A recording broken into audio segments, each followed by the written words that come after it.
नमस्कार विद्यार्थी मित्रांनो, चला तर कान्हा एज्युकेशनमध्ये आपल्या सर्वांचे स्वागत आहे. चलो भाई, देखो अब मैं क्या करता हूँ. तर आज आपण काही महत्त्वाच्या क्वेश्चन्सवर डिस्कस करणार आहोत, जेणेकरून तुम्हाला एक्झामला त्याची खूप मोठी मदत होईल किंवा हेल्प होईल. ओके, चला तर वेळ न घालता आपण लगेच सुरू करूया.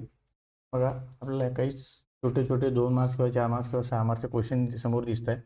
ते क्वेश्चन आपण वन बाय वन डिटेलमध्ये डिस्कस करणार आहे, बरोबर आहे. आता किती मार्क्सचा क्वेश्चन असेल आणि त्या किती आन्सर लिहायचे किंवा कोणत्या क्वेश्चनचा आन्सर किती मार्क्सला आहे, कसं आहे, हे डिस्ट्रीब्युशन जे असेल ते बघूनच आपण त्याचा आन्सर वगैरे व्यवस्थित लिहायचे. क्लिअर आहे. बघा, साधारण पेन आणि नोटबुक घेऊन सोबत बसा, जेणेकरून तुम्हाला ज्या गोष्टी नोट डाऊन करायची असेल ते इझी जाईल. ओके, बघा स्टार्टिंगला आपण बघणार आहे. बघा, 2 मार्कचे काही क्वेश्चन्स आहेत. ओके, आणि त्यानंतर काही 4 मार्कचे क्वेश्चन्स आहेत, बरोबर. आता स्टार्टिंगला जो सगळ्यात फर्स्ट क्वेश्चन असेल तो बघा, तुम्हाला दिसत असेल, what is P N junction diode, draw it symbol. बरोबर, खूप इझी क्वेश्चन्स आहेत. फक्त थोडं ना त्याला समजून घेऊन टॅकल करा, म्हणजे तुम्हाला समजायला अजून खूप इझी जाईल. ओके, बघा इथे जर तुम्ही बघितलं तर P N junction diode is a semiconductor device. आता जस्ट आपण पाठीमागचा तुम्ही डिटेल व्हिडिओ जर बघितला असेल तुम्हाला लक्षात आलं असेल, पी एन जंक्शन डायोड असेल, it is a semiconductor device that form by joining P type. बरोबर आहे ना, आपण हे दोन्ही मटेरियलचे डिटेल डिस्कस केलेलं होतं, पी टाईप आणि एन टाईप. या दोघांचं कॉम्बिनेशन म्हणून जे मटेरियल तयार केलं that is called as P N junction diode. Okay, आणि it allows current to flow in only one direction. म्हणजे काय सर, नाही कळालं, थोडं समजून घ्या, म्हणजे तुम्हाला लक्षात ठेवायला इझी जाईल. ओके, बघा इथे जर तुम्ही बघितलं तर हा असेल ॲनोड आणि हा काय असेल तुमचा कॅथोड. बरोबर आहे. ज्यावेळेस मी anode to cathode current flow करतो त्यावेळेस त्याच्यामध्ये करंट फ्लो होईल आणि तो ऑन स्विच म्हणून काम करतो. क्लिअर आहे. त्यालाच म्हटलं होतं आपण फॉरवर्ड बायस कंडिशन. आपण जो डिटेलमध्ये व्हिडिओ घेतलेला आहे तो एकदा बघून घ्या, म्हणजे तुम्हाला लक्षात राहील. ओके, जर समजा मी कॅथोड टू ॲनोड जर करंट फ्लो करायचा प्रयत्न केला, समजा इकडे म्हटलं मी प्लस इकडे केला मायनस सोर्सचा, तेव्हा करंट फ्लो होणार नाही आहे. त्याला म्हणतो आपण ऑफ स्विच. म्हणजे सरळ सरळ काय, तो एकाच डायरेक्शनने करंट फ्लो करतो. क्लिअर आहे. Or PN junction diode is a semiconductor device formed by joining P and N type material. It allow current to flow in only one direction. Clear आहे. And that is a symbol of PN junction diode. So next, तुम्हाला जर diagram बघायची असेल तिथे तुम्ही diagram बघू शकता. Actually आपण त्याची कन्स्ट्रक्शन डायग्राम अशी असेल. क्लिअर आहे. त्यानंतर बघा, what is a zener diode. Okay, आता मी तुम्हाला सांगितलं होतं, तुम्ही जर आपला पाठीमागचा व्हिडिओ बघितला असेल तुम्हाला लक्षात येईल, मी तुम्हाला सांगितलं होतं एक असेल आंब्याचं झाड बघितलं होतं आपण, बरोबर आहे. हां, आणि एक बघितलं होतं बघा आपण बांबूचं झाड. क्लिअर आहे. आता आंब्याचं झाड आणि बांबूच्या झाडामध्ये काय फरक होता सर, त्या दोघांमध्ये फरक असा होता की सर जास्तीत जास्त संकट जे असेल तो कोण सिस्टम करत होता, zener diode. P N junction diode करत होता का नाही. आपल्याला माहित होतं की समजा जोरात वावटळ जर आलं तर जोरात वावटळ आल्यावर पी एन जंक्शन डायोड जो असेल, सॉरी बांबूचं झाड जे असेल, हां आपण थोडं याला पी एन जंक्शन म्हटलं आणि याला काय म्हटलं, जेनर डायोड. बरोबर आहे. समजा जोरात जर वावटळ आलं तर काय होईल, बांबूचं झाड जे असेल ते खाली झोपून परत वर उठेल, म्हणजे खाली वाकून परत वर उठेल आणि आंब्याचं झाड मोडून जाईल. बरोबर, म्हणजे सरळ काय, पी एन जंक्शन डायोडची सस्टेनेबल कॅपॅसिटी कमी आहे आणि जेनर डायोडची सस्टेनेबल कॅपॅसिटी कमी आहे. म्हणजे काय सर, जर फॉरवर्ड बायस कंडिशन असेल त्यावेळेस माझा पी एन जंक्शन डायोड पण ओके चालतो आणि जेनर डायोड पण ओके चालतो, पण रिव्हर्स बायस कंडिशनमध्ये माझा P N junction diode damage होऊ शकतो, पण रिव्हर्स बायस कंडिशनमध्ये माझा जेनर डायोड ओके चालतो. लक्षात आलं. म्हणून आपण पी एन जंक्शन डायोड जर ओके चालत असेल तर याची वापरायची गरज आहे का मग, सॉरी जेनर डायोडची वापरायची गरज आहे का मग नाही. P N junction diode generally forward बायसमध्ये वापरतो आणि रिव्हर्स बायसमध्ये जिथं आपल्याला पी एन जंक्शन डायोडला धोका आहे तिथं कोणतं वापरतो, जेनर डायोड. ओके, आता त्या जेनर डायोडबद्दल आपण चर्चा करू. जेनर डायोड काय असतो. Clear. A zener diode is a specially design diode that operates in the reverse bias. बघा मी तुम्हाला आत्ताच काय म्हटलं, specially operate in the reverse breakdown region to provide constant voltage. याचं काम काय असतं, कॉन्स्टंट व्होल्टेज प्रोव्हाइड करण्याचं काम काय असतं. म्हणजे सरळ सरळ एक एक्झाम्पल सांगतो. समजा हा जर एक जेनर डायोड असेल, बरोबर आहे, हा जर एक जेनर डायोड असेल तर जेनर डायोडचं काम काय असतं की समजा एक सपोज आपण डाव्या हाताची माहिती उजव्या हाताला कळू द्यायची नाही, उजव्या हाताची माहिती डाव्या हाताला कळू द्यायची नाही. म्हणजे काय सर, नाही कळालं की इनपुट साईड समजा हे काय आउटपुट साईड. बरोबर आहे. म्हणजे इनपुट साईडला जे होणारे चेंजेस असेल ते आउटपुटला कळू द्यायचे नाही, आउटपुट साईडला होणारे चेंजेस जे असेल ते इनपुटला कळू द्यायचे नाही. त्यानंतर इंडायरेक्टली म्हणतो आपण सोर्स, इंडायरेक्टली म्हणतो आपण लोड. बरोबर आहे. म्हणजे हा काय करतो, एक समजूतदारपणाचा एक रोल निभावत असतो. बरोबर आहे. त्याला म्हणतो आपण कॉन्स्टंट व्होल्टेज मेंटेन करण्याचं काम करतो. म्हणून आपण त्याला व्होल्टेज रेग्युलेटरमध्ये सुद्धा यूज करत असतो. क्लिअर आहे. बघा, तर हा सिम्बॉल असेल. बरोबर आहे. क्वेश्चन जो असेल व्हॉट इज जेनर डायोड आणि त्याचा सिम्बॉल जर तुम्ही बघितला हा असेल, ॲक्च्युली तो दिसायला तुम्हाला असं गोल्डन कलरचा असतो. त्यानंतर नेक्स्ट आहे बघा, what is L E D. दुसरं काय असेल ते what is L E D. आता एल ई डी म्हणजे काय आपण त्याला थोडं बघूया. एल ई डी जो असेल त्याचा लॉंग फॉर्म काय होतो, लाईट इमिटिंग डायोड. बरोबर आहे. आता हा लाईट इमिटिंग डायोड म्हणजे काय सर, सरळ सरळ हा सुद्धा एक डायोड आहे. बरोबर आहे. आतापर्यंत बघा zener diode, P N junction diode, L E D म्हणजे काय, लाईट इमिटिंग डायोड, हे सुद्धा काय रे, डायोड. बरोबर. हा जो डायोड असेल एक्झॅक्ट नेमकं याचं काम काय असतं बरोबर. त्याच्या शब्दात जर तुम्ही थोडं खोलात गेले त्याचं म्हणणं काय, लाईट इमिटिंग म्हणजे लाईट काय करतो तो तयार, म्हणून त्याचा ॲरो काय करायचा आहे बघा, डायोडच आहे ना हा, पी एन जंक्शन डायोडचा सिम्बॉल काढायचा सेम, आणि इमिट करतो म्हणजे काय करायचं, त्याचे दोन बाहेर ॲरो काढायचे, that is your symbol, that is the symbol of LED बरोबर आहे. मग व्हॉट इज एलईडी, आता तुम्हाला क्वेश्चनमध्ये विचारलेलं ड्रॉ सिम्बॉल, हा सिम्बॉल जो असेल तो कशाचा आहे मग एलईडी. बघा what is the LED, LED is a semiconductor device same like that आपलं पी एन जंक्शन डायोड बरोबर आहे. semiconductor device that emits light when forward bias. बघा मी काय म्हटलं तुम्हाला, एलईडी जो असेल तो सुद्धा आपण दोन सिच्युएशनमध्ये करू शकतो बरोबर. एक फॉरवर्ड बायस कंडिशनमध्ये ऑपरेट करणार, तुम्ही कुठं करणार रिव्हर्स बायसमध्ये बरोबर आहे. मग फॉरवर्ड बायसमध्ये तुमचं एलईडी काय होईल, ऑन होईल, आणि इथं काय असेल तुमचं एलईडी ऑफ असेल. लक्षात आलं, कळालं, okay. That is symbol of LED आणि कन्स्ट्रक्शन डायग्राम असेल ऑफ एलईडी. क्लिअर, कळालं. चलो नेक्स्ट. त्यानंतर बघा नेक्स्ट क्वेश्चन, अल्फा बीटा. आता हे थोडं समजून घेण्यासाठी आपण थोडं ट्रान्झिस्टर जो असेल त्याचा डिटेल व्हिडिओ तुम्ही बघितला असेल, तुम्हाला लक्षात येईल. आपण त्याचं कॉन्फिगरेशन बघितलं होतं, सीबी, सीई आणि सीसी, बाबा आणि चाच्याची मेथड मी तुम्हाला सांगितली होती, आठवा थोडं, ओके.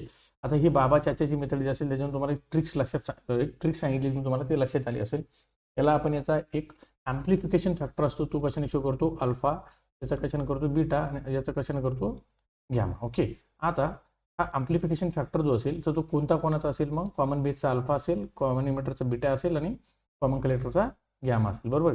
हां, तर त्याची डेफिनेशन तुम्हाला इथे विचारली, म्हणजे डिफाईन अल्फा बीटा, आणि मे बी तुम्हाला विचारलं जाऊ शकतं गॅमा बरोबर आहे. मग मी तुम्हाला सांगितलं होतं एक डब्बा ट्रिक्स आपण बनवली होती बरोबर आहे. मग कॉमन बेस घ्यायचा आहे बरोबर, इथे एक डब्बा ट्रिक्स बनवली होती, कॉमन इमिटर घ्यायचा आहे, क्लिअर आहे. मग मी तुम्हाला म्हटलं होतं बीला बाबा म्हणा, सीला चाचा म्हणा बरोबर, बाबाला फर्स्ट प्रेफरन्स, सीला चाचाला सेकंड प्रेफरन्स. तुम्ही व्हिडिओ तर बघून घ्या, तुम्हाला सहज लक्षात येऊन जाईल बरोबर आहे. मग इथे जर कॉमन बेस असेल, इथे दिलं तुम्हाला, हे बघा कॉमन बेस आहे ना, मग इथे जर तुम्हाला कॉमन बेस स्पष्ट दिलं आहे ना, मग राहिलं काय तुम्हाला इनपुट साईड बरोबर आहे, राहिलं का तुमचं आउटपुट साईड. मग इनपुट साईडला काय असेल, आता बाबा तर इथं ऑलरेडी आले, मग चाचा राहिले, मग चाचाला आपण सेकंड प्रेफरन्स देऊ शकतो का. आता सेकंड फर्स्ट म्हणजे काय, याला म्हटलं आपण फर्स्ट प्रेफरन्स, याला म्हणतो या साईडला आपण सेकंड प्रेफरन्स. मग आपण राहिलं चाचाला कोण देत असतो नेहमी, सेकंड प्रेफरन्स, राहिलं कोण मग इमिटर बरोबर आहे. सेम लाईक दॅट इथे तसे, आता इथं बाबा आहे आणि इथं काय असेल मग चाचा बरोबर आहे. मग तुम्हाला त्यांनी विचारलं तर डिफाईन अल्फा आणि बीटा, आपल्याला माहिती त्याचं ॲम्प्लिफिकेशन फॅक्टरची डेफिनेशन काय होती, output current upon input current बरोबर. इथे बघा alpha is the ratio of collector current to the emitter current बरोबर आहे. आता हे तुम्ही लक्षात कसं ठेवायचं बघा. मग आता तुम्ही जर बघितलं अल्फा, हा ही मेथड सर, मग कलेक्टर करंट म्हणजे काय, आउटपुट करंट बरोबर आहे. तो काय असेल, हा इनपुट करंट, बघा बघा हा काय तुमचा आउटपुट करंट, हा काय असेल तुमचा इनपुट करंट बरोबर. म्हणजे याचा रेशो जो असेल that is called as alpha. आणि सेम लाईक दॅट याचं जर बघितलं तुम्ही काय, मग output of collector current upon base current बघा, output of collector current upon base current, हा असेल तुमचा आउटपुट करंट, हा असेल तुमचा इनपुट करंट बरोबर. हे डब्बा किंवा हे बॉक्स मेथड लक्षात ठेवा. सिरियसली सांगतो मी तुम्हाला, ट्रान्झिस्टरचा कुठलाच क्वेश्चन जड जाणार नाही. क्लिअर आहे. चलो नेक्स्ट.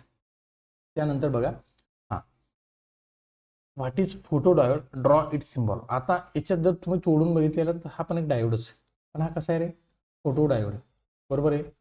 आतापर्यंत बघितलं आपण zener diode, P N junction diode, LED light emitting diode, light emit करत होतं, तसा हा पण एक डायोड आहे. पण इथं फोटो शब्द का दिला सर, तर आपण बघितलं होतं की forward bias, reverse bias condition ज्यावेळेस आपण पी एन जंक्शन डायोडची बघितली होती, तर पी एन जंक्शन डायोडमध्ये काय करत होतो आपण, बायसिंग करत होतो, फॉरवर्ड बायस किंवा रिव्हर्स बायस, आणि ते सप्लाय देऊन किंवा बायसिंग करून त्याला ऑन ऑफ करत होतो. तसं इथं आपलं काय करायचं माहिती का, बाय युजिंग फोटॉनच्या सहाय्याने आपल्याला त्या डायोडला ऑपरेट करायचं. मग मला डेफिनेशन काय सांगते सर, त्याला बघू. Photo diode is a light sensitive semiconductor. Photon मी तुम्हाला म्हटलं, light sensitive semiconductor device that converts light energy into electrical energy. म्हणजे हा जो डायोड मी काढला सर, त्या डायोडला मला ऑपरेट करण्यासाठी त्याच्यावर फोटॉन इन्सिडेंट करायची किंवा त्याच्यावर फोटॉन सोडायची, लाईट सोडायची, जेणेकरून तो ऑन किंवा ऑफ आपण ऑपरेशन त्याचं कंडक्ट करू शकतो. म्हणजे ही लाईटचा वापर करून आपण त्याच्यामध्ये इलेक्ट्रिसिटी फ्लो करू शकतो, म्हणजे स्विच ऑन किंवा ऑफ करू शकतो. That is called as electrical system. हा असं लाईट सिस्टम. मग मी लाईट सिस्टम तर कशामध्ये केलं सर, इलेक्ट्रिकलमध्ये केलं, म्हणून मी त्याला म्हटलं it converts light energy into electrical current. Clear आहे. हां, हा जो असेल हा त्याचा सिम्बॉल असेल फोटो डायोडचा बरोबर आहे. हां, किंवा सॉरी फोटो डायोड नाही, हा असेल त्याचा सिम्बॉल फोटो डायोडचा. क्लिअर आहे. मी तुम्हाला म्हटलं त्याच्यावर फोटोन टाकत होतो, हा सिम्बॉल दुसरा आहे. ओके, हा जो असेल फोटो डायोडचा सिम्बॉल वरचा. ओके, हां क्लिअर आहे, कळालं. चलो नेक्स्ट. त्यानंतर बघा 6 question, what is a Schottky diode, draw it symbol. बरोबर, आता स्कॉटकी डायोड जो असेल थोडं त्याचं एस शब्द लक्षात ठेवा, स्कॉटकीचा सुरुवातीचा एस, हा एस तुम्हाला सिम्बॉल काढायला मदत करेल बरोबर. इथे बघा हा एस दिसतो का, सेम लाईक दॅट सिम्बॉलमध्ये पण यस आला. हां, मग हा असेल तुमचा स्कॉटकी डायोड. सेम लाईक तिकडे ॲनोड इकडे कॅथोड, सगळ्यांच्यासाठी तसंच इकडे ॲनोड इकडे काय असेल कॅथोड असेल. बरोबर आहे. हां, त्याच्यामध्ये बघा स्कॉटकी डायोड म्हणजे काय होतं. आता तुम्हाला सिम्बॉलचा लक्षात आला. हा सिम्बॉल असेल तुमचा स्कॉटकी डायोड. तर Schottky diode is a metal semiconductor diode. हा कोणता असेल आता सेमीकंडक्टर नाही फक्त कोणता आहे मेटल सेमीकंडक्टर. हा लक्षात ठेवा फक्त metal semiconductor diode with low forward voltage drop and fast switching speed.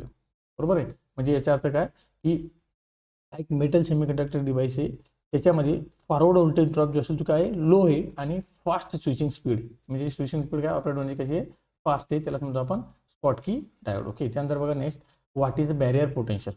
समजा आपण त्याला बॅरियर पोटेन्शियल बघा. आता बॅरियर पोटेन्शियल म्हणजे आपण स्टार्टिंगला जे इनिशियलला जो डिटेल व्हिडिओ बघितला आहे त्याच्यामध्ये लक्षात आलं असेल एक पी टाईप मटेरियल आणि एन टाईप मटेरियल असेल त्याच्यामध्ये एक जंक्शन किंवा डिप्लेशन लेअर तयार होती त्याला म्हणतो आपण डिप्लेशन लेअर. बरोबर. आणि हे डिप्लेशन लेअर जे अक्रॉस जो काही व्होल्टेज असतो त्याला म्हणतो आपण बॅरियर व्होल्टेज. बरोबर किंवा बॅरियर पोटेन्शियल. ओके. बघूया चला. Barrier potential is the potential difference develop across the P N junction. हे बघा पी एन जंक्शन ही जी जंक्शन आहे ना आपली across the P N junction which oppose the flow of charge carriers. बरोबर आहे. याच्यामुळेच तर इलेक्ट्रॉन फ्लो होत नाही ना. आपल्याला हिला असं तोडायचं असतं ना. जसं की तुमचा टोल नाक्याचा स्पीड ब्रेकर असतो बघा. स्पीड ब्रेकर तुम्ही तोडून जाऊ शकता किंवा स्पीड ब्रेकरला तुम्ही पैसे देऊन जाऊ शकता. दोन मेथड तोडून गेलं तर 100% तुम्हाला पेनल्टी द्यावं लागेल. म्हणजे सरळ काय same like that reverse bias आणि तुम्ही पैसे देऊन गेले म्हणजे फॉरवर्ड बायस. क्लिअर कळालं. त्याला म्हणतो आपण across flow of charge carriers. Clear आहे. किंवा त्याला oppose the flow of charge carrier. याच्यामुळे इलेक्ट्रॉन फ्लो होण्यासाठी काय होतो अपोज असतो. That is called as barrier potential. Barrier म्हणजे अडथळा शब्दातच त्याच्या मिनिंग आहे. बरोबर आहे. अडथळा निर्माण करा जो व्होल्टेज किंवा पोटेन्शियल असेल that is called as barrier potential. चलो नेक्स्ट. त्यानंतर बघा स्कॉटकी डायोडची तुम्हाला थोडी थेअरी मी इथे दिली वाटल्यास तुम्ही ती रीड करू शकता. ओके. नेक्स्ट आहे बघा फोटो डायोड. त्याची सुद्धा तुम्हाला थोडी थेअरी दिली तेव्हा त्याच्यामध्ये तुम्ही डेफिनेशन लिहू शकता. Photo diode convert light energy into electrical current. बरोबर. हे छोटे छोटे पॉईंट्स तुम्ही त्याला रीड करून एक्स्ट्रा नॉलेज मिळू शकता. ओके. नेक्स्ट बघा 8 नंबरचा क्वेश्चन. ओके. ऑलमोस्ट आता हे सगळे जवळपास 2 मार्कचे क्वेश्चन आहेत. बघा what is the cutting voltage of diode for germanium and silicon. हा क्वेश्चन तर आपण ऑलमोस्ट सायन्समध्ये बऱ्याच वेळेस बघितलेला आहे. प्रायमरी शाळेत सॉरी 8वी 9वीत पण बघितलेला असेल. बरोबर आहे. डिप्लोमा फर्स्ट सेमिस्टरला पण बघितलेला आहे. बरोबर. त्याच्यामध्ये जर बघितलं तुम्ही ते सिलिकॉन जो असेल आणि जर्मेनियम जो असेल याची कटिंग व्होल्टेज असतो. म्हणजे कटिंग व्होल्टेज म्हणजे काय सर नाही कळालं. समजा हा मी एक डायोड वापरतोय. बरोबर आहे. आणि हा डायोड वापरताना मी सपोज वापरला सिलिकॉनचा. बरोबर आहे. मग त्याला आपण काय करत असतो बायसिंग देत असतो. बायसिंग म्हणजे काय फॉरवर्ड बायस असेल किंवा रिव्हर्स बायस असेल. बरोबर आहे. त्याला ऑपरेट करण्यासाठी समजा प्लस मायनस असेल व्होल्टेज माझा. आता मी ह्या व्होल्टेज ज्यावेळेस दिला मला किती व्होल्टेज दिल्यानंतर माझा हा डायोड ऑपरेट होणार म्हणजे त्याची जंक्शन ब्रेक होणार. बरोबर आहे. मग मी सपोज 0.1 0.2 0.3 असं व्होल्टेज वाढत गेलो एका स्पेसिफिक व्हॅल्यूला तो काय होईल ऑपरेट होईल. बरोबर. त्याला म्हणतो असतो आपण कटिंग व्होल्टेज. बरोबर आहे. इथे बघा तुम्हाला लक्षात दिलं असेल. बरोबर. इथे म्हणतो आपण न्यू व्होल्टेज किंवा त्याला म्हणतो आपण कटिंग व्होल्टेज. बघा reverse leakage forward leakage current असेल फॉरवर्ड लिकेज करंट असेल इथे हळूहळू इथपर्यंत गेला आणि ते गेल्यावर काय होईल हळू एक्सपोनेन्शियल त्याचा करंट वाढत गेला म्हणजे सरसर तो काय झाला आता ऑन झाला. आणि ते ऑन होण्याचा जो व्हॅल्यू असेल जी लिमिट असेल that is called as cutting voltage. तशी जर्मिनियमची किती रे 0.3 आणि सिलिकॉनची किती आहे 0.7 व्हॅल्यू पक्की लक्षात ठेवा. ओके. आता हे ट्रिक जर तुम्हाला सांगायचं ना तर 7चा यस कसं लक्षात ठेवायचं 0.7चा यस आणि जसं आपलं 4G 5G 2G नेट असतं तशी ते कोणतं असेल मग 3G नेट लक्षात ठेवायचं. क्लिअर आहे. त्यानंतर बघा व्हॉट इज अ रेक्टिफायर. बरोबर. रेक्टिफायर म्हणजे तुमचा एकदम ओळखीचा माणूस आहे. रेक्टिफायर म्हणजे काय असा कंपाऊंड असा डिव्हाइस जो की तुम्ही रोज वापरता. कोणता सर नाही कळाला मोबाईलचे चार्जर बघा है ना. मोबाईलचे चार्जर तुम्ही काय करता आपल्या सॉकेटमध्ये टाकता AC सप्लाय मिळत असतो. बरोबर आहे. तुमच्या मोबाईलला त्याला कनेक्ट करत असतो तसा सप्लाय येतो DC येतो. बरोबर आहे. पण आता हा DC कोणता असेल काय असेल मी तुम्हाला जस्ट तुम्ही तो डिटेल व्हिडिओ बघा तुम्हाला लक्षात येऊन जाईल. बघा what is the rectifier give it's types. बरोबर. रेक्टिफायरचं काम काय असतं टू कन्वर्ट AC इंटू आता इथं लिहिताना आहे ना थोडं पल्सेटिंग DC शब्द वापरा. कोणता शब्द वापरसाल DC करतो पण कोणता म्हणतो मी काय म्हटलं AC टू पल्सेटिंग DC कारण प्युअर DC जो असेल ते फिल्टरच्या नंतर होत असतो. क्लिअर आहे. लक्षात आलं. त्याचे टाईप्स कोणकोणते सर हाफ वेव्ह रेक्टिफायर असेल फुल वेव्ह रेक्टिफायर असेल. बरोबर आहे. आता हाफ वेव्ह आणि फुल वेव्ह त्याचे 2 मेन टाईप्स आहेत. त्याच्यात अजून 2 कॅटेगरी पडतात. त्या फुल वेव्हची एक असेल ब्रिज आणि दुसरं कोणती असते सेंटर टॅप फुल वेव्ह रेक्टिफायर. लक्षात आलं. Okay. That is a types of rectifier. त्यानंतर बघा what is N type semiconductor. बरोबर. हां आता मी तुम्हाला कंडक्टर इन्सुलेटर आणि सेमीकंडक्टर हा एक आपला छोटासा छान व्हिडिओ आपण त्याच्यावर टाकला आहे. तो व्हिडिओ तुम्ही 100% बघा. त्याच्यामधून तुम्हाला सेमीकंडक्टरची चांगलीच ओळख होईल आणि त्याच्यामध्ये मी तुम्हाला खूप मस्त ट्रिक्ससुद्धा दिलेले आहेत. जसं की बाबा आले गावात इंजेक्शन टोचायला पाकिस्तान ऑस्ट्रेलिया सब बिमारी अशा वेगवेगळ्या मस्त फनी ट्रिक्सनुसार आपण त्याला शिकवले. तुम्ही जर तो व्हिडिओ बघितला तर 100% तुम्हाला सेमीकंडक्टरबद्दल कुठला डाऊट राहणार नाही, बरोबर आहे. तर त्याच्याच रिलेटेड क्वेश्चन आहे व्हॉट इज, कारण तिथं पी आणि एन कसा तयार होतो हे मी तुम्हाला डिटेलमध्ये सांगितलेलं आहे. आता what is N type semiconductor मी तुम्हाला सांगितलं होतं. एन टाईप आणि पी टाईप जे असेल ते इम्प्युरिटी आहेत, बरोबर आहे. म्हणजे काय, एक्स्ट्रांजिक सेमीकंडक्टर आहे. एक्स्ट्रांजिक कुठून तयार झाला होता, इम्प्युरिटी कुठून तयार झाली होती, ती प्युअर प्लस काय म्हणलं होतं आपण त्याला, प्युअर प्लस काहीतरी आपण त्याच्यामध्ये ॲड केलं होतं. मग प्युअर काय काय सर आपल्याकडे सिलिकॉन आणि दुसरं काय होतं जर्मेनियम, बरोबर आहे. मग मी सिलिकॉनमध्ये काहीतरी ॲड करतो सर, जर्मेनियममध्ये काहीतरी ॲड करतो सर, तेव्हा मला कुठला तरी एक नवीन कंपोनंट किंवा नवीन डिव्हाइस तयार होणार आहे. तर तो नवीन डिव्हाइस कसा तयार झाला मी तुम्हाला जस्ट बघा सांगतो. आता तुम्ही जर सिलिकॉनमध्ये पेंटाव्हॅलेंट ॲड केलं, बरोबर आहे, आणि जर्मेनियममध्ये किंवा आपण दोन्ही सोबत पकडू शकतो. आता मी समजा सिलिकॉन प्लस ट्रायव्हॅलेंट पण ॲड करू शकतो, जर्मेनियममध्ये पेंटाव्हॅलेंट ॲड करू शकतो किंवा जर्मेनियममध्ये ट्रायव्हॅलेंट ॲड करू शकतो. दोन्हीपैकी कुठलाही घे, कारण सिलिकॉन आणि जर्मेनियम त्या आउटरमोस्ट शेलमध्ये दोघांचे किती 4 इलेक्ट्रॉन्स असतात, बरोबर आहे. ज्यावेळेस मी सिलिकॉनमध्ये पेंटाव्हॅलेंट ॲड केलं सर, किंवा ज्यावेळेस मी सिलिकॉनमध्ये ट्रायव्हॅलेंट ॲड केलं सर, त्याच्यापासून एक नवीन डिव्हाइस तयार झाला किंवा नवीन माझा कंपाऊंड तयार झाला, that is called as N type material, that is called as P type material. लक्षात आलं, बरोबर आहे. हां, मग एन, पेंटाचा एन दिसतो तुम्हाला, पेंटा एन, पेंटा एन, पेंटा एन म्हणजे काय, एन टाईप, बरोबर. बघूया एन टाईप म्हणजे कोणता असायला पाहिजे, मग पेंटा. ते 100% बघा सर, इथे काय दिलं, पेंटाव्हॅलेंट इम्प्युरिटीज दिसतं का, बघा. And N type semiconductor is form by doping a semiconductor with pentavalent impurities, electrons are majority carrier. N टाईपमध्ये जास्तीत जास्त काय असतं रे, इलेक्ट्रॉन्स, आणि मिनिमम काय असतं, होल्स, बरोबर आहे. सेम लागते त्याचं उलटं काय येईल मग, पी टाईप. पी टाईपमध्ये काय होईल मग, इलेक्ट्रॉन्स कमी आणि होल्स काय असेल सर, जास्त, बरोबर आहे. पण आता पी टाईप कसा तयार होईल, एन टाईप नाही तर काय असेल, पी टाईप.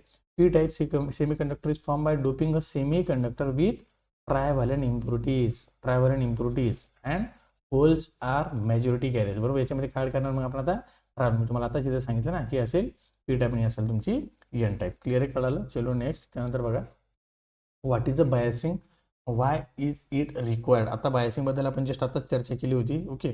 तर आपण बायसिंग म्हणजे काय, आता वेस्ट बघितलं तरी परत बघूया. Biasing is the process of applying proper voltage to transistor. आता हे बायसिंग जे असेल आपण ट्रान्झिस्टरला पण करतो किंवा डायोडला पण करतो. आता ही जी असेल बायसिंगच्या रिलेटेड आहे. म्हणजे काय, सरळ की ट्रान्झिस्टरला आपण ऑपरेट करण्यासाठी आपण एक एक्सटर्नल सोर्स देत असतो किंवा व्होल्टेज देत असतो, त्याला आपण बायसिंग करणे, बरोबर आहे. आता त्याच्यानंतर नेक्स्ट क्वेश्चन काय तुमचा, व्हाय इट इज रिक्वायर्ड काय, त्याची गरज काय, to operate it in the desire region, बरोबर आहे. डिझायर रिजन हा शब्द नाही कळाला सर, म्हणजे काय, तुम्ही जर बघितलं ना, ॲक्च्युली ट्रान्झिस्टरला आपण 3 रिजनमध्ये ऑपरेट करत असतो. कोणत्या सर, असेल कट व्होल्टेज नाही, एक असेल कट ऑफ रिजन, बरोबर. दुसरे असेल ॲक्टिव्ह रिजन, तिसरी असते सॅच्युरेशन रिजन, बरोबर आहे. या 3 रिजन जे असतील ते आपल्याला कोणत्या रिजनमध्ये डायोड ऑपरेट करायचं आहे, त्यासाठी त्या हिशोबाने ती बायसिंग केली जाते, बरोबर आहे. म्हणजे काय, हा शब्द खूप इम्पॉर्टंट आहे. सेकंड क्वेश्चन जो आहे ना त्याचा आन्सर हे असेल तुमचं, आणि फर्स्ट क्वेश्चन जे असेल त्याचं इथपर्यंत आन्सर असेल, बरोबर. म्हणजे काय, biasing is the process of applying proper voltage to transistor to, का गरज आहे, to operate it in the desire region. Desire region म्हणजे कोणत्या या 3 रिजनपैकी कुठल्याही एका रिजनमध्ये ऑपरेट करायचे, आणि तो याच्याहून ठरत असतो. समजा मी काय म्हटलं तुम्हाला, त्याच्या 2 रिजन असणार, बरोबर आहे. आता ह्या त्याचे फर्स्ट रिजन, समजा मी म्हटलं फर्स्ट रिजन कोणते असेल, सेकंड. आता फर्स्ट आणि सेकंड कसं ते तुम्हाला सांगतो फास्टमध्ये बघा. ट्रान्झिस्टर ॲक्च्युअली जो असतो त्याचे 3 टर्मिनल असतात, बेस, इमिटर आणि कलेक्टर, बरोबर. याला म्हणतो आपण बेस, याला म्हणतो आपण इमिटर, याला म्हटलं समजा कलेक्टर, बरोबर. अशा प्रकारे आपण त्याला बायसिंग करत असतो. क्लिअर आहे. सपोज आता इथे मी एक व्होल्टेज सोर्स कनेक्ट करणार आहे, आणि सपोज इथं सुद्धा मी एक व्होल्टेज सोर्स कनेक्ट करणार आहे, बरोबर आहे. हां, आता इथं प्लस आणि मायनस कुठं द्यायचं, काय द्यायचं, त्याचे इनपुट आउटपुट कॅरेक्टरिस्टिक्स जो ते 6 कॅरेक्टरिस्टिक्स आहे, त्याच्यानुसार ते सुद्धा आपण एक त्याची शॉर्टकट मी तुम्हाला सांगितली होती, ते व्हिडिओ तुम्ही बघून घेऊ शकता, ओके. आता इथे जे असेल ही एक बायसिंग असेल, मी समजा म्हटलं VBE, ही एक बायसिंग असेल, मी त्यांना म्हटलं VBC, बरोबर. मग आता ही बायसिंग जी असेल ही एक आणि ही एक.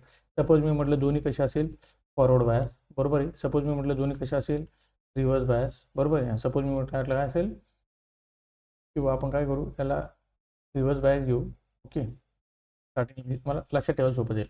याला म्हटलं मी समजा फॉरवर्ड बायस, आणि याला म्हटलं मी रिव्हर्स बायस, ओके.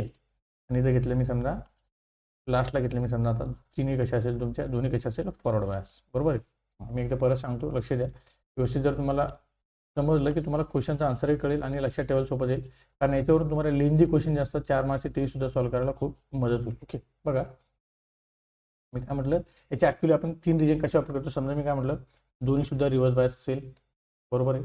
त्यानंतर समजा मी म्हटलं एक फॉरवर्ड बायस आहे आणि एक कशा असेल, रिव्हर्स बायस, किंवा उलटही होऊ शकतं, पहिली रिव्हर्स बायस आणि दुसरी कशी असेल, फॉरवर्ड बायस, आणि लास्टला काय म्हणू शकतो आपण, दोन्ही कशा असेल सर, फॉरवर्ड बायस, बरोबर आहे ना. एक तर बघा, पहिली फर्स्टवाली जी असेल, फर्स्टवाला बायसिंग जी असेल ती फॉरवर्ड बायस असेल, दुसरी सुद्धा रिव्हर्स बायस, किंवा पहिली फॉरवर्ड बायस नंतर दुसरी रिव्हर्स बायस, किंवा पहिली रिव्हर्स बायस दुसरी फॉरवर्ड बायस, किंवा दोन्ही कशा असेल, फॉरवर्ड बायस, बरोबर. यालाच म्हणतो असतो मित्रांनो आपण कट ऑफ रिजन. कोणती म्हणतो रे, कट ऑफ रिजन. याला म्हणतो आपण ॲक्टिव्ह रिजन, बरोबर आहे. याला म्हणतो आपण रिव्हर्स ॲक्टिव्ह रिजन, आणि याला म्हणतो असतो आपण सॅच्युरेशन रिजन, बरोबर. म्हणून या कोणत्या रिजनमध्ये आपल्याला ऑपरेट करायचं आहे त्या कोणावर डिपेंड असेल रे, मग बायसिंगवर डिपेंड असेल, बरोबर आहे. क्लिअर कळालं. चलो नेक्स्ट. त्यानंतर बघा 13 नंबरचा question, which transistor is called a current control device, बरोबर आहे. हां, तर त्याचे 2 टाईप्स आहेत बघा, एक असेल BJT आणि एक असेल FET. हे लक्षात ठेवा. हा जो असतो तो असतो करंट कंट्रोल, बरोबर. हा जो असतो कोणता असतो रे, व्होल्टेज कंट्रोल. पक्का लक्षात ठेवा, करंट कंट्रोल हा कोणता असतो, व्होल्टेज कंट्रोल. क्लिअर आहे. चलो नेक्स्ट. त्यानंतर बघा, हां, आता हा जो क्वेश्चन असतो तुम्हाला ऑलमोस्ट 4 किंवा 6 मार्क्सला विचारला जाऊ शकतो, बरोबर आहे. बघा, आता एक्सप्लेन आलं म्हटलं 100% तुम्हाला हा लेंदी क्वेश्चन असेल. Explain the forward biasing of PN junction diode, बरोबर. तर forward biasing of PN junction diode मी तुम्हाला आताच म्हटलं होतं, PN जंक्शन डायोड ऑपरेट करतानाच आपण 2 रिजनमध्ये करतो. कोणता फॉरवर्ड बायस आणि दुसरा कोणता असेल, रिव्हर्स बायस. म्हणजे PN जंक्शनचा डायोडचा जर तुम्ही अभ्यास केला तर मे बी तुमचे त्याचे 2 क्वेश्चन सुद्धा तयार होऊ शकतो, किंवा एक सिंगल क्वेश्चन पण तयार होऊ शकतो. जसं की बघा, नेक्स्ट क्वेश्चन असेल तुमचा कोणता आहे, हे बघा, रिव्हर्स बायस, बरोबर आहे. आता फॉरवर्ड बायस आणि रिव्हर्स बायस का असं थोडं आपण त्याला समजून घेण्याचा प्रयत्न करू. ॲक्च्युअलमध्ये काय असतं, PN जंक्शन डायोडचं सिंबल वगैरे तर तुम्हाला सांगायची गरज नाही, त्याची ॲक्च्युअली कन्स्ट्रक्शन डायग्राम असते, बरोबर आहे. आता हा जो माझा PN जंक्शन डायोड तयार झाला, बरोबर आहे. PN जंक्शन डायोड तयार होण्याचं कारण काय, की त्याच्या दोन्ही साईडला मला काय मिळालं, एक साईडला P रिजन असेल, दुसऱ्या साईडला काय असेल, N रिजन, आणि याच्यामध्ये एक डिप्लेशन लेअर माझी तयार झाली. जस्ट आता आपण बॅरियर पोटेन्शियल वगैरे त्याच्याबद्दल बरीच डिस्कशन केलेलं आहे, बरोबर आहे. मग समजा मी याला म्हटलं ॲनोड, याला म्हटलं मी कॅथोड, बरोबर आहे. आता याच्यामध्ये मला 2 पद्धती आहे माझ्याकडं. कशा सर, बघा, मी बायसिंग करताना मी ॲनोडला इथं प्लस देणार, नंतर कॅथोडला इथं मायनस देणार, याला प्लस दिला त्याला काय येणार, मायनस. तेव्हा याच्यानंतर मी काय करू शकतो सर, मी थोडं चेंज करू शकतो, याला मायनस, याला काय म्हणू शकतो मी आता प्लस, बरोबर आहे. आता ही जी सिच्युएशन असते ही जी सिच्युएशन असते याला म्हणतो मित्रांनो आपण फॉरवर्ड बायस कंडिशन, याला म्हणतो मित्रांनो आपण रिव्हर्स बायस. म्हणजे सरसर काय, ॲनोडला मी ज्यावेळेस आता याला लिहायचं कसं मी तुम्हाला ती ट्रिक सांगतो. चला थोडं पुढं जाऊया. बघा, प्रिन्सिपल ऑफ ऑपरेशन बघा, PN जंक्शन डायोड असेल त्याच्यामध्ये P टाईप, त्याच्यामध्ये मॅक्झिमम काय असतं रे, होल्स, आणि N टाईपमध्ये मॅक्झिमम काय असतं, इलेक्ट्रॉन. याचा अर्थ याच्यामध्ये मिनिमम काय असेल, मग इलेक्ट्रॉन. याच्या अर्थ याच्यामध्ये मिनिमम काय असेल, मग होल्स. लक्षात ठेवा. त्यानंतर बघा फॉरवर्ड बायस, मी तुम्हाला म्हटलं आता P पॉझिटिव्ह अँड निगेटिव्ह, बरोबर आहे. आता हे P म्हणजे काय, सर्व सिंटॅक्टली आपण ॲनोड टर्मिनल, N म्हणजे काय, कॅथोड टर्मिनल, आणि रिव्हर्स बायसला त्याच्या एक्झॅक्ट उलटा असेल, बरोबर आहे. आता फ्लो ऑफ चार्जेस, बरोबर आहे. आता फॉरवर्ड बायस असेल, फॉरवर्ड बायसमध्ये बघा, holes move to N side, electrons move to P side, याला म्हणतो आपण कंडक्शन. आणि रिव्हर्स बायसमध्ये काय होतं, मायनॉरिटी कॅरियर स्मॉल लिकेज, म्हणजे मायनॉरिटी कॅरियर जे असेल त्याच्यामुळे स्मॉल लिकेज करंट तयार होतो, पण याच्यामध्ये तुमचा PN जंक्शन डायोड ऑपरेट होत नाही. कसं होत नाही ते आपण आता पुढे बघू. चला बघा, इथे जस्ट थोडं बघून घ्या. ही P टाईप मटेरियल असेल, N टाईप मटेरियल असेल, याच्यामध्ये हे होल्स आहेत, त्याला आपण प्लस म्हणत असतो. पॉझिटिव्ह चार्ज कॅरियर जास्त आहे, याच्यामध्ये इलेक्ट्रॉन्स आहे, याला आपण निगेटिव्ह चार्ज कॅरियर देतो. हे जे काही कसे जास्त, याचा अर्थ काय, इथे मिनिमम इलेक्ट्रॉन्स इथे काय असेल, मिनिमम होल्स असेल. चलो, आणि ही डिप्लेशन लेअर अशी मधामध्ये तयार झाली, बरोबर आहे. चलो नेक्स्ट पुढे बघूया. पहिली गोष्ट, तर PN जंक्शन डायोड कसा तयार झाला हे मी तुम्हाला पहिले सांगतो, म्हणजे तुम्हाला लक्ष देऊन जाईल. बघा, त्याच्या अगोदर थोडं आपण डिस्कशन करूया. बघा, आता ही जी डायग्राम असेल, हा याला लिहायचं कसं मी तुम्हाला थोडं शॉर्टमध्ये सांगतो, बरोबर, जेणेकरून तुम्हाला एक्झाममध्ये लिहायला सोपं जाईल. बघा, सगळ्यात पहिले स्टार्टिंगला मी काय केलं, माझ्याकडे 2 रिजन आहे, कुठली फॉरवर्ड बायस, बरोबर आहे. आता मी तुम्हाला शॉर्ट ट्रिक देतो, बरोबर आहे. समजा when anode is connected to the positive terminal of source, लक्ष द्या माझ्याकडे, वाटलं तुम्ही नोट डाऊन करू शकता. बघा, when anode is connected to the positive terminal of source and cathode is connected to the negative terminal of source to PN junction diode, to the diode, बरोबर आहे. आता हा जो डायोड असेल, मी त्याचं काय केलं, ॲनोड आणि कॅथोड जो असेल तो कनेक्ट केला, बरोबर. This diode is work in a forward bias region, बरोबर आहे. तो डायोड कशामध्ये काम करेल मग आता, forward bias region, and it act as an on switch. त्यावेळेस तो कसा म्हणून काम करणार आहे, ऑन स्विच म्हणून काम करतो, बरोबर. इथे तुम्ही बघा, मी काय म्हटलं तुम्हाला, N साईडला निगेटिव्ह, P साईडला काय असेल, पॉझिटिव्ह, बरोबर. याचा अर्थ काय, याला काय म्हटलं आपण, कॅथोड. ओके, आता हे ॲक्च्युअली वर्क कसं करतं सर, तुम्ही आम्हाला ओरली सांगितलं, पण ॲक्च्युअल कसं करतं आम्हाला इमॅजिनरी बघायची. चला बघूया. बघा, मी तुम्हाला म्हटलं होतं ना, पी जो असेल त्याला प्लस आणि एन जो असेल ते काय ते मायनस. आता काय होतं, हे इलेक्ट्रॉन जे असतात बॅटरीच्या साईडचे, बरोबर आहे, ते इलेक्ट्रॉन जे असतात नंबर ऑफ चार्ज कॅरियर बॅटरीच्या इलेक्ट्रॉन साईडला जास्त असतात, मग ते जास्त करून आपण कमी म्हणजे फ्लो. समजा एक्झाम्पल कळालं का, समजा आपल्याला माहिती आहे की इलेक्ट्रॉन्स कुठून कुठं फ्लो होणार, बरोबर आहे. इलेक्ट्रॉन्सच नाही, तुम्ही काहीही बघा. समजा माझ्याकडं मी तुम्हाला जसं 2 पाण्याच्या टाक्याचं एक्झाम्पल दिलं होतं, बरोबर आहे.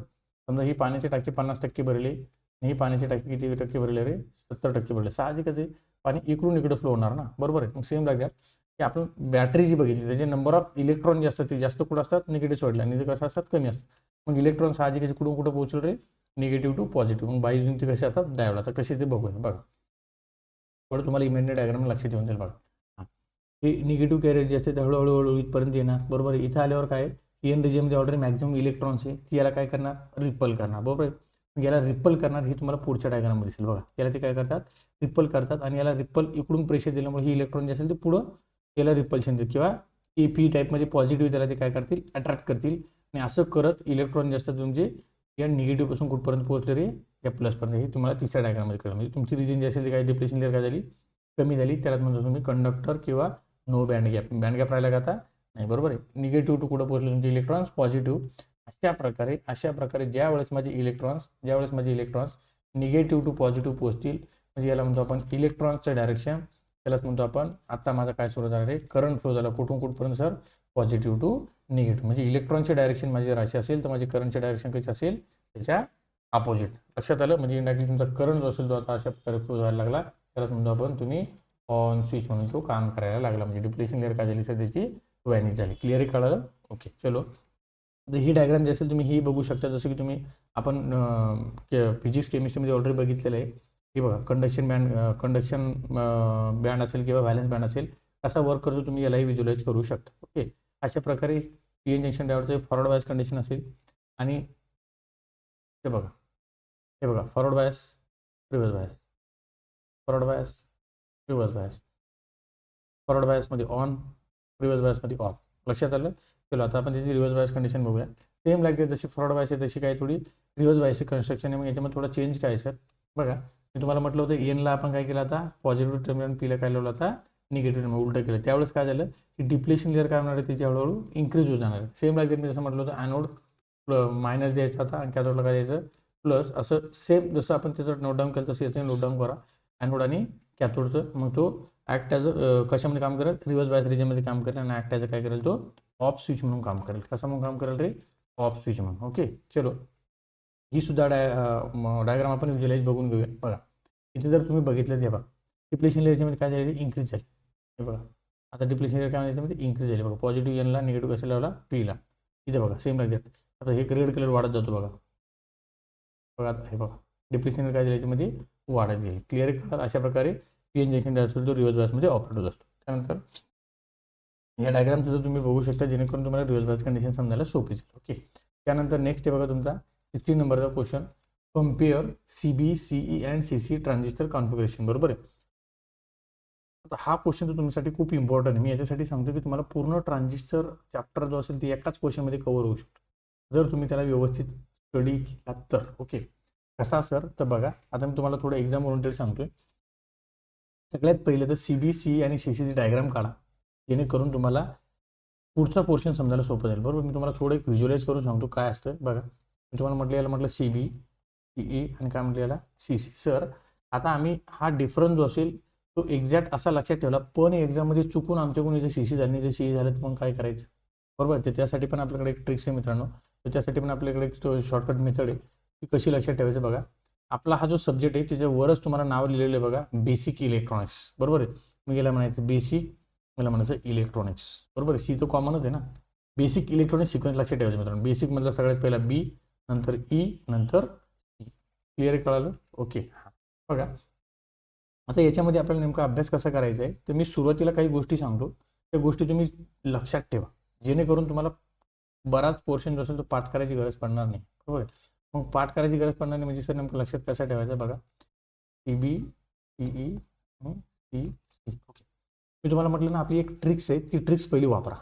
इथून तुम्हाला बरेच क्वेश्चन सॉल्व्ह होतील. बघा, डिफरन्स तुम्हाला विचारला ना, बघा तुम्हाला डिफरन्स विचारला ना तर तुम्हाला हा क्वेश्चनचे मार्क्स मिळवणं खूप इझी आहे. बरोबर, तुम्ही कितीही पॉईंट त्याच्यामध्ये लिहू शकता. तर याच्यामध्ये सांगितलं मला कॉमन बेस. चलो कॉमन काय रे तुमचा बेस. सर याच्यामध्ये मला सांगितलं क्वेश्चनमध्येच आहे ना, पाठ करायची गरज आहे का. Common emitter. सर याच्यामध्ये मला सांगितलं कॉमन कलेक्टर. ओके. मग मी तुम्हाला म्हटलं होतं की बाबा बीला काय म्हणायचं रे बाबा, बरोबर आहे. बीला काय म्हणायचं रे बाबा आणि सीला काय म्हणायचं रे चाचा. ओके. सीला काय म्हणायचं आहे चाचा. बाबा म्हणजे आपले वडील असेल आणि चाचा म्हणजे वडिलाचे भाऊ असेल. आता मला एक सांगा, तुमच्या लाईफमध्ये जर तुम्हाला फर्स्ट प्रिफरन्स द्यायचं आहे आणि लाईफमध्ये तुम्हाला सेकंड प्रिफरन्स द्यायचं आहे, तर याच्यापैकी तुम्ही 100% कोणाला देणार. मॅक्झिमम लोक म्हणजे ऑलमोस्ट म्हणजे सगळेच लोक जे असतील चाच्याला सेकंड प्रिफरन्स देतील आणि बाबाला कोणता देतील रे फर्स्ट प्रिफरन्स. बरोबर आहे ना. मग तर आम्हाला अजूनही नाही कळालं, मग तुम्हाला आता कळेल. मी काय म्हटलं तुम्हाला, याला म्हणायचं आहे फर्स्ट प्रिफरन्स लेफ्ट साईडला, याला म्हणायचं आहे सेकंड प्रिफरन्स, याला म्हणायचं फर्स्ट प्रिफरन्स, याला म्हणायचं सेकंड प्रिफरन्स, याला म्हणायचं फर्स्ट प्रिफरन्स, याला म्हणायचं सेकंड प्रिफरन्स. बरोबर आहे, लक्षात आलं. हां. आता हे कुठून तयार झालं, हा एक बॉक्स हा एक बॉक्स, मदत कॉमन आहे ना. मग आता तुम्ही जर इथं बघितलं तर बाबा ऑलरेडी आलेले आहे सर, मग राहिले कोण आपल्याला चाचा. बरोबर. आपल्यामध्ये ट्रान्झिस्टरमध्ये 3च टर्म मिळाले, कोणते कोणते सर, इमिटर बेस आणि कलेक्टर. बरोबर आहे. मग आपल्याला म्हणजे चाचा माझा फर्स्ट प्रिफरन्समध्ये येऊ शकतो का सर, ना मी 100% चाचा म्हणजे कुठे येणार सेकंड प्रिफरन्समध्ये. बी झाला, सी झाला, मग राहिलं काय ई झालं. त्याच्यानंतर मग आता इथे इमिटर ऑलरेडी आलेला आहे. बरोबर आहे. आपल्याकडे आता दोन पद्धत म्हणजे दोन्ही वी आहे, बाबा वी आहे आणि चाचा बी आहे. म्हणजे तुम्हाला खूप सोपं झालं. आपल्याला माहिती 100% बाबा कुठे असतो तर फर्स्ट प्रिफरन्स, चाचा कुठे असतो सेकंड प्रिफरन्स. बरोबर. आणि हे जर तुम्ही बघितलं इथं काय चाचा ऑलरेडी आलेले आहे सर, इथे राहिलं कोण बाबा. बाबा तर माझा सेकंडला येणार नाही सर, म्हणजे बाबा 100% माझा फर्स्ट प्रिफरन्स राहिला काय म्हणजे इथे इमिटर. क्लिअर आहे, कळालं. हां. तर आता याच्यानंतर करायचं का, आता याच्यानंतर तुमची मेन क्वेश्चनला सुरुवात झाली. आता ते थोडं लक्ष देऊन बघा, जेणेकरून तुम्हाला मजा येईल खूप. बघा आता मला सगळ्यात पहिलं पॉईंट तयार करायचं सर, इनपुट व्होल्टेज. काय तयार करायचं सर, इनपुट व्होल्टेज. बरोबर. आता एक पॉईंट मी तयार करतोय बघा, व्होल्टेज दोघांच्या अक्रॉस सांगायचं, व्होल्टेज दोघांच्या अक्रॉस सांगायचं. बरोबर. ही झाली तुमची इनपुट साईड, ही झाली तुमची आउटपुट साईड. इनपुट साईड काय असेल तुमची आउटपुट साईड, इनपुट साईड काय असेल तुमची रे आउटपुट साईड. बरोबर. मग तुम्ही जर बघितलं काय म्हणू शकता तुम्ही व्ही बी ई. बरोबर आहे. हां. त्यानंतर सर नेक्स्ट काय असेल माझा व्ही बी सी हे असेल माझा output voltage, input voltage output voltage मिळालं. त्यानंतर बघा सेम लाईक दॅट सर मी काय म्हणणार व्ही बी ई, याला काय म्हणणार मी व्ही बी सी. बरोबर. याला काय म्हणणार मी व्ही बी सी, याला काय म्हणणार मी व्ही सी ई. बरोबर आहे ना. सॉरी इथं बोललं व्ही सी ई ना, ते काय व्ही सी ई. चलो आता बघा तुम्हाला सोपं झालं खूप लिहायला. इनपुट व्होल्टेज जर मला लिहायचे बरोबर, मग कोणतं कोणतं सर, इथे लिहिणार मी व्ही बी ई, इथे लिहिणार मी व्ही बी ई, इथे लिहिणार मी व्ही बी सी. झाला एक पॉईंट तयार. चलो दुसरा डिफरन्स मला तयार करायचा आहे सर, आउटपुट व्होल्टेज. बरोबर. आउटपुट व्होल्टेज काय व्ही बी सी, त्यानंतर काय व्ही सी ई, त्यानंतर काय सर व्ही सी ई. चलो त्यानंतर नेक्स्ट काय असेल, थर्ड पॉईंट बघा तुमचा काय असेल, इनपुट करंट. बरोबर. काय असेल तुमचा इनपुट करंट. आता इनपुट करंट कसं लिहायचं सर, सिंगल कॅरेक्टर आपण पकडत असतो. बरोबर आहे. हा असेल इनपुट करंट, हा असेल आउटपुट करंट, हा असेल इनपुट करंट, हा असेल आउटपुट करंट, हा असेल इनपुट करंट, हा असेल आउटपुट करंट. बरोबर. मग करंटला काय घेतो सर आपण नेहमी आय. मग इनपुट साईडला काय सर आय ई, आउटपुट साईडला काय सर आय सी. इनपुट साईडला काय सर आय बी, आउटपुट साईडला काय सर आय सी. इनपुट साईडला काय सर आय बी, आउटपुट साईडला काय सर आय ई. चलो सुरुवात करूया. आता इनपुट करंट माझा काय सर इकडं आय ई, इनपुट करंट काय सर माझा इकडं आय बी, इनपुट करंट काय माझा सर इकडं आय बी. चलो सेम लाईक दॅट मला काय राहायचं आता फोर्थ पॉईंट आउटपुट करंट. बरोबर आहे. आउटपुट करंट काय सर माझं इथे जर तुम्ही बघितलं काय रे हे बघ आय सी. आउटपुट करंट काय माझा सर आय सी आणि आउटपुट करंट काय सर माझा आय ई. ओके झाले 4 पॉईंट तुमचे बघ. ओके 4 मार्क्स तुमचे इथेच रेडी झाले ना. आता 5वा पॉईंट बघा तुम्हाला खूप इझी म्हणजे इझी पण आहे आणि खूप महत्त्वाचं पण आहे. बरोबर आहे. मी तुम्हाला म्हटलं होतं करंट ॲम्प्लिफिकेशन फॅक्टर आपण तिघांसाठी पण वापरला होता. याला म्हटलं सर अल्फा, याला म्हटलं सर आपण बीटा आणि याला म्हटलं सर आपण गॅमा. बरोबर आहे. मग अल्फा म्हणजे काय सर, बीटा म्हणजे काय सर आणि गॅमा म्हणजे काय सर. आता तुम्हाला लिहायला बघा किती सोपं जातं. मी तुम्हाला म्हटलं होतं output current upon input current. बरोबर आहे.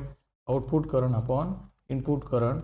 मग सर आउटपुट करंट कुठे हो सर इथं हे काय आय सी. बरोबर आहे. I C upon I E झालं तयार. Okay same like that output current upon input current. बरोबर आहे. Output current upon input current. Sir output current कुठे इथे दिलं नाही काय I C upon I B. बरोबर. सेम लाईक दॅट इथे सुद्धा काय output current upon input current is the ratio of output current upon input current. मग काय लिहायचं सर ते तुम्हाला दिलं आउटपुट अपॉन इनपुट म्हणजे इथं काय असेल मग I E upon I B. लक्षात आलं. असे बघा तुम्ही रॅन्डमली मी अरे देवा ये गडबड है बाबा. मी एवढा डब्बा ट्रिक्स हे लक्षात ठेवा. मी डब्बा ट्रिक्स म्हणजे जोक नाही, खूप इम्पॉर्टंट आहे. ओके, कारण सांगतो त्याच्यावरून तुम्हाला डायग्रामसुद्धा बनवता येतात.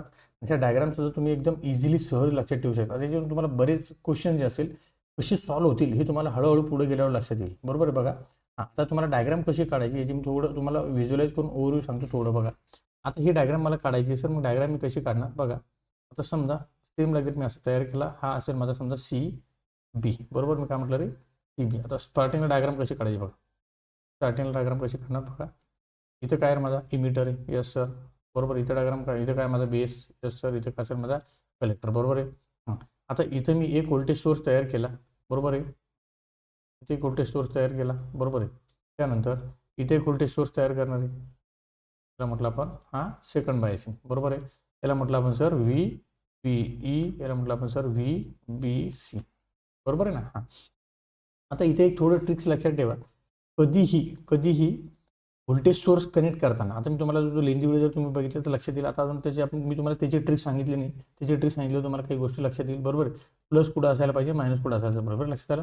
आता ही झाली तुमची एक डायग्राम. सेम लागली सेकंड डायग्राम अशी बनवली, सेम लागली थर्ड डायग्राम. हा एक पॉईंट तुमचा तयार झाला, म्हणजे 5-6 पॉईंट तुमचे इथे तयार झाले. ओके, असे बरेच पॉईंट असेल पुढे आता समजायला तुम्हाला सोपं जाईल. तर 1 बाय 1 आपण आता डिस्कस करूया. बघा सगळ्यात पहिले जे असेल स्टार्टिंगला इनिशियली बघा तुम्हाला एक पुढचा जो असेल त्याला म्हटलं आपण आता करंट गेन. बरोबर आहे. आता ऑलरेडी आपण 6-7 पॉईंट डिस्कस केले, कसे तयार करायचे किंवा कसे लक्षात ठेवा तुम्हाला कळालं असेल. बघा आता करंट गेन जो असेल तो CBचा कसा आहे, <1. बरोबर आहे. हां, करंट गेन आठवा मी तुम्हाला म्हटलं ना आउटपुट आपण याचं कसं असेल हाय असेल, याचं कसं असेल हाय असेल. बरोबर आहे. लक्षात आलं. मग तुम्ही याला एक अजून एक ट्रिक सांगतो मित्रांनो कसं लक्षात ठेवायचं. याला म्हणायचं L, याला म्हणायचं H, याला म्हणायचं H. बरोबर आहे. हां, करंट गेन कसा असेल याचा LHH. ओके, आणि याचं कसं असेल एक्झॅक्ट उलटा व्होल्टेज गेन कसा असेल H आणि काय म्हणायचं लो, किंवा त्याला म्हणतो आपण 1 इज इक्वल टू अप्रॉक्सिमेट 1 म्हणजे काय म्हणतो आपण त्याला लो, किंवा इथे लो म्हटल्यापेक्षा त्याला तुम्ही म्हणता 1 म्हणू शकता. क्लिअर आहे. हां, LHHL असं लक्षात HHL असं तुम्हाला लक्षात ठेवायसाठी सोपं जाईल. बघा त्यानंतर नेक्स्ट पॉईंट बघा पॉवर गेन. मॉडरेट आहे व्हेरी हाय, याचा कसं असेल मॉडरेट. आता इम्पोर्टन्स असेल याचा कसं आहे रे लो असेल, याचा कसं असेल मीडियम असेल, याचा कसं असेल हाय असेल. बरोबर, याला तुम्ही लक्षात ठेवू शकता. याला म्हणायचं L, याला म्हणायचं M, याला म्हणायचं H. बरोबर आहे. हां, आणि आउटपुट इम्पिडन्स असेल याला काय म्हणायचं H, याला म्हणायचं M, याला म्हणायचं L. एक्झॅक्ट याच्या उलटा. बघा एक्झॅक्ट याच्या उलटा. मग हे कसं लक्षात ठेवायचं सर, इनपुटला काय म्हणायचं लमहा. काय लक्षात ठेवायचा शब्द लमहा. ओके, आणि इथं काय लक्षात ठेवायचं उलटा हमला. काय लक्षात ठेवायचं हमला. इनपुटला म्हणायचं लमहा, आउटपुटला म्हणायचं हमला. हमला म्हणजे काय HML, आणि लमहा म्हणजे काय LM आणि H. क्या बात है सर, क्या बात है सर, क्या बात, ये बात है. बघा ह्या ट्रिक्स मी तुम्हाला याच्यासाठी सांगतो एक्झाममध्ये तुम्हाला लक्षात कसं ठेवता येईल. बात तो सही है. इनपुट इम्पिडन्सला काय म्हणायचे लमहा, आउटपुटला काय म्हणायचे हमला. लमहा हमला, लमहा हमला. क्लिअर आहे. त्यानंतर बघा मित्रांनो फेज शिफ्ट हा पण खूप इम्पॉर्टंट पॉईंट आहे. याचा ऑलवेज 0 डिग्री असतो, याचा 180 असेल, याचा किती असेल 0 डिग्री. ओके, त्यानंतर त्याचा यूज जर तुम्ही बघितला ॲप्लिकेशन ऑफ CB कुठे वापरतो आपण RF ॲम्प्लिफायरमध्ये, जनरल ॲम्प्लिफायरमध्ये, याचं कुठे वापरतो आपण बफरमध्ये. ओके, आणि एक अजून महत्त्वाचं लक्षात ठेवा तुम्हाला मॅक्झिमम क्वेश्चन्स किंवा मॅक्झिमम इम्पॉर्टन्स जर कोणाला दिला जातो म्हणजे तुमचा कॉमन इमिटर. ही कॅरेक्टरिस्टिक कधी लक्षात ठेवून याच्यावर जास्तीत जास्त खूप क्वेश्चन याच्यावर विचारले जाऊ शकतात. ओके, अपेक्षा करतो मित्रांनो की तुम्हाला हाही क्वेश्चन एकदम व्यवस्थित सिस्टमॅटिक काढलेला असेल. ओके, तर चला स्टार्टिंगपासून आपण 2 मार्च 4 मार्च 6 मार्चचे क्वेश्चन एकदम सिस्टमॅटिक 1 बाय 1 डिस्कस केले. जर तुम्हाला काही डाऊट आला अजूनही सुद्धा तुम्हाला जर काही गोष्टी नाही कळाल्या किंवा काही पॉईंट्स नाही कळाले तुम्हाला मेसेज किंवा कमेंट करू शकता. तर चला भेटूया लवकरच पुढच्या व्हिडिओमध्ये. ठीक आहे, थँक्यू.